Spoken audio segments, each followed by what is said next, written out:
नमस्कार दोस्तों, मेरा नाम साहिल है और आप देख रहे हो अनसुनी कहानियां। यहाँ पर मैं आपको लेकर आऊंगा उन कहानियों की दुनिया में जो शायद आपने कभी ना सुनी हो। भूतनाथ पहला भाग तीसरा बयान। बेचारी इंदुमती बड़े ही संकट में पड़ गई है। प्रभाकर सिंह का इस तरह एकाएक गायब हो जाना उसके लिए बड़ा ही दुखदायी हुआ। इस समय उसके आगे दुनिया अंधकार हो रही है। उसे कहीं भी किसी तरह का सहारा नहीं सूझता। उसकी समझ में कुछ भी नहीं आता कि अब उसका भविष्य कैसा होगा। उसे न तो तनोबदन की सुध है और न नहाने धोने की फिक्र। वह सिर झुकाए अपने प्यारे पति की चिंता में डूबी हुई है।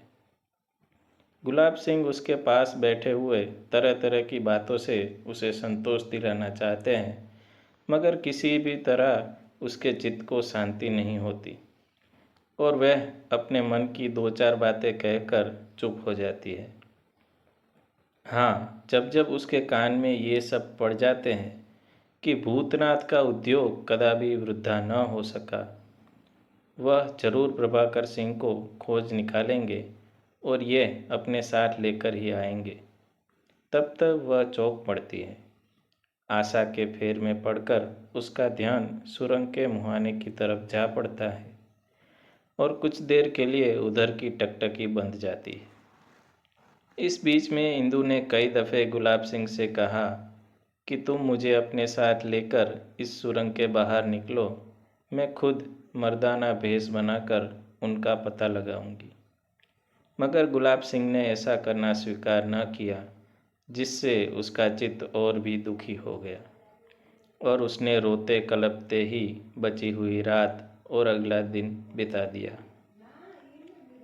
अंत में दिन बीत जाने पर संध्या के समय जब सूर्य भगवान अस्त हो रहे थे, लाचार होकर गुलाब सिंह ने इंदु से वादा किया कि अच्छा, अगर कल तक भूतनाथ लौट कर न आएंगे तो मैं तुम्हें साथ लेकर सुरंग के बाहर निकल चलूँगा और फिर जैसा तुम कहोगी वैसा ही करूँगा। गुलाब सिंह के इस वादे से इंदु को कुछ थोड़ी सी ढाढ़स मिल गई और उसने साहस करके अपने को संभाला। गुलाब सिंह से बोली कि इस समय तो मैं स्नान इत्यादि कुछ भी नहीं करूँगी। हाँ, यदि तुम आज्ञा दो तो थोड़ी देर के लिए नीचे उतरकर मैदान में टहलूं और दिल बहलाऊं। गुलाब सिंह ने इस बात को भी गनीमत समझा और घूमने फिरने की इजाज़त दे दी। इंदुमती का घूमने फिरने के लिए गुलाब सिंह से आज्ञा ले लेना केवल इसी अभिप्राय से न था कि वह अपना दिल बहलावे, बल्कि उसका असल मतलब यह था कि वे अकेले में बैठकर या घूम फिर कर इस विषय पर विचार कर सके कि अब उसे आगे क्या करना चाहिए, क्योंकि वह गुलाब सिंह की समझाने बुझाने वाली बातों से दुखी हो गई थी। उसका हरदम पास बैठे रहकर दिलासा देना या ढांढस बंधाना उसे बहुत बुरा मालूम हुआ। इस बहाने से उसने अपना पीछा छुड़ाया। उदास और पति की जुदाई से व्याकुल इंदुमती गुलाब सिंह के पास से उठी और धीरे धीरे चलकर नीचे वाले सरसब्ज मैदान में पहुंचकर टहलने लगी। उधर गुलाब सिंह भी दिन भर का भूखा प्यासा था, अतः जरूरी कामों से निपटने और कुछ खाने पीने की फिक्र में लगा। धीरे धीरे घूमती फिरती इंदुमती उस सुरंग के मुहाने के पास आ पहुंची, जो यहाँ आने जाने का रास्ता था, और पहाड़ी के साथ एक पत्थर की साफ चट्टान पर बैठकर सोचने लगी कि अब क्या करना चाहिए। उसका मुंह सुरंग की तरफ था और इस आशा से बराबर उसी तरफ देख रही थी कि प्रभाकर सिंह को लिए हुए भूतनाथ अब आता ही होगा। उसी समय नकली प्रभाकर सिंह को लिए भोला सिंह वहां आ पहुंचा और सुरंग के बाहर निकलते ही इंदु की निगाह उन पर पड़ी तथा उन दोनों ने भी इंदु को देखा। इस समय भोला सिंह अपनी असली सूरत में था और उसे भूतनाथ के साथ जाते हुए भी इंदु ने देखा था, इसीलिए वह जानती थी कि यह भूतनाथ का अय्यार है।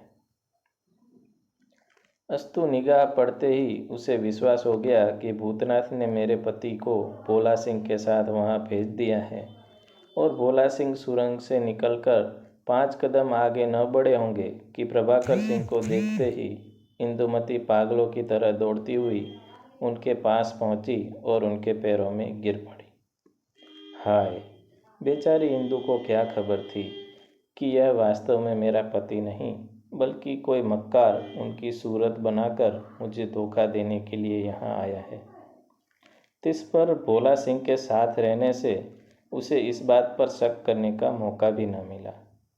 वह उसे अपना पति समझकर उसके पैरों पर गिर पड़ी और वियोग के दुख को दूर करती हुई प्रसन्नता ने उसे गदगद कर दिया। कंठ रुद्ध हो जाने के कारण वह कुछ बोल भी न सकी, केवल गरम गरम आंसू गिराती रही। भोला सिंह भी चुपचाप खड़ा आश्चर्य के साथ उसकी यह अवस्था देखता रहा। नकली प्रभाकर सिंह ने इंदुमती से कुछ न कहकर भोला सिंह से कहा, भाई भोला सिंह, अब तो मैं बिल्कुल ही थक गया हूँ। मेरी कमजोरी अब एक कदम भी आगे नहीं चलने देती। इंदु से मिलने का उत्साह मुझे यहाँ तक साहस देकर ले आया, यही गनीमत है। नहीं तो दुश्मनों के दिए हुए जहर की बदौलत बिल्कुल ही कमज़ोर हो गया। इत्तेफाक की बात है कि इंदु मुझे इसी जगह मिल गई।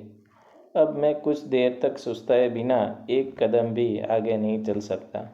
अस्तु, तुम जाओ, गुलाब सिंह को भी खुशखबरी देकर इसी जगह बुला लाओ, तब तक मैं भी अच्छी तरह आराम कर लूँ। बहुत अच्छा, कहकर भोला सिंह वहाँ से चला गया। यहाँ से गुलाब सिंह का डेरा सैकड़ों कदम दूरी पर था। तमाम मैदान पार करने के बाद पहाड़ी पर चढ़कर वह गुफा थी जिसमें गुलाब सिंह का डेरा था। अस्तु, वहाँ तक जाने और आने में घड़ी पर से भी ज़्यादा देर लग सकती थी।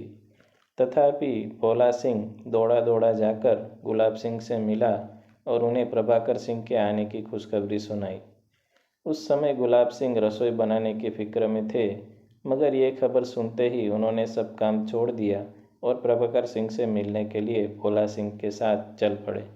जिस समय गुलाब सिंह को साथ लिए हुए भोला सिंह सुरंग के मुहाने पर पहुंचा, तो वहां सन्नाटा छाया हुआ था।